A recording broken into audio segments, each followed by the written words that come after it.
Good morning, my name's Jonathan from Mental Help. Today I'm going to talk a little bit more about how to reduce Tourette's. Now I do want to make it very clear that I am not a therapist, I'm not a doctor, in fact I'm nobody, but I do have a lot of experience in having Tourette's and suffering with mental health disorders, as I'm sure that many of the people watching this, you yourself or your child or your friend or your partner will suffer, and you want to learn more, as I do, how that we can help to reduce these things ourselves. You can go and see therapists, and I have seen many therapists, and I've done many courses and I've done many things, and that doesn't make me qualified. But it does give me some experience. And a lot of the methods that I'm trying to show and I'm not teaching you because I'm not qualified as a teacher, but what I'm trying to do is I'm trying to share my experiences. I am trying to reduce my symptoms and my problems, and in doing that I'm making this video journal that in turn is allowing other people to watch my progress and also to join in if they want to. Some of these things may not work for you, and some of these things ironically may not even work for me, but what I am doing is a desperate person who really wants to find some solace and some partial recovery from the damaging results of Tourette's. I'm just basically doing my best to learn from things I've seen, things I've watched, things I've discovered myself, and also some of the lessons and examples I've been given that have started to help a little bit.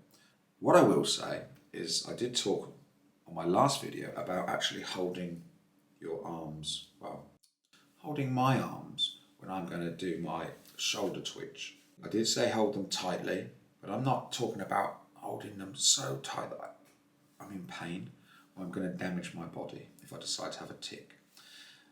You know, it's a little bit like a tug of war, isn't it? You know, I'm not going to overpower my own body if I decide I want to resist my own restraint, if that makes any sense. So by holding my arms, when I get my shoulder tic, instead of putting my finger up and noticing that it's coming, I subconsciously realise it's coming because I feel a tension here and I automatically go to this position. And I found that actually I don't need to even apply any pressure, because just the fact that I'm putting my arms here is signalling to my brain that it's been satisfied with some kind of motion. It's not easy. Your brain initially wants to do the shoulder thing. So I would suggest to persevere if you're doing this technique. What I have found is I was with some friends watching a film, and it's always a time when you kind of don't want to start twitching and Touretting. So I decided to practice what I was preaching, and I held my arms when I started to get my shoulder twitch. And at first I held them relatively firmly. Let's not use the word tight. I held them firmly, and I didn't need to seem to do this. As soon as I let go, I wanted to do that twitch in the air. What I did is I remembered I need to hold this position for a minute until that urge is diminished completely and my mind is on something else. But the other night when I did that, I found two things. One, this did help a bit. And also, I didn't need to hold my arms firmly. I just needed to keep my arms there. And it kind of subconsciously made me realise that I was fulfilling that desire to tic. This is going to sound really weird, and this might not work for anyone but me, because I am weird. When I do that, I told my mind, this is an embarrassing position to hold my arms. It was then sort of satisfied, thinking, okay, a motion tic has been satisfied, and the other part of it seems to be trying to make you do things that you don't really want to because you feel they could be embarrassing or unusual. So telling my mind that did actually seem to help. Another thing that I'm starting to work on, and I have noticed subconsciously, is that when I'm about to do my twitch, I can also put my arm here. And I don't know why, but for some reason, I'm then able to go through the process of not being so affected by it.